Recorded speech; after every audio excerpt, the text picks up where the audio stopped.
बड़ी खूबसूरत ज़ियारत है। मदीना से 10 किलोमीटर के फासले पे ये खूबसूरत ज़ियारत है। इसे बेर हजीम कहते हैं, यानी कुआं है। कुएं का नाम हजीम है और मस्जिद असबा या उसबा के नाम से ये मस्जिद भी जानी जाती है। और ये कुआं है, इस कुएं के बारे में जो रवायत मिलती है ये है कि इस कुएं से नबी अलैहिस्सलाम ने पानी पिया और आपके साथ सहाबा इकराम भी थे, उन्होंने भी इस कुएं से पानी पिया। कुएं को ऊपर से बंद कर दिया गया है और पानी इसमें अब भी मौजूद है।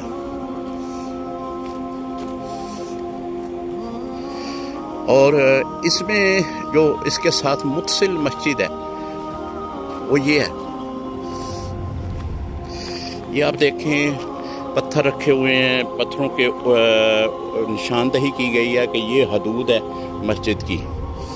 और यहाँ पे आकर हमने नफल अदा की है, क्योंकि बड़ी निस्बत है नबी अलैहिस्सलाम के साथ। और जहाँ भी हजूर की निस्बत है, सहाबा इकराम की निस्बत है, वहाँ नफल पढ़ने तो बनते हैं। इस जगह पे एक बड़ी बेहतरीन खूबसूरत रवायत भी मौजूद है। हज़रत सैयदना अबू खुदरी, सईद बिन खुदरी रज़ी अल्लाह ताला अन्हु से रवायत है। आप फरमाते हैं कि एक सहाबी हज़ूर अलैहिस्सलाम की बारगाह में यहाँ पे बैठे रहे।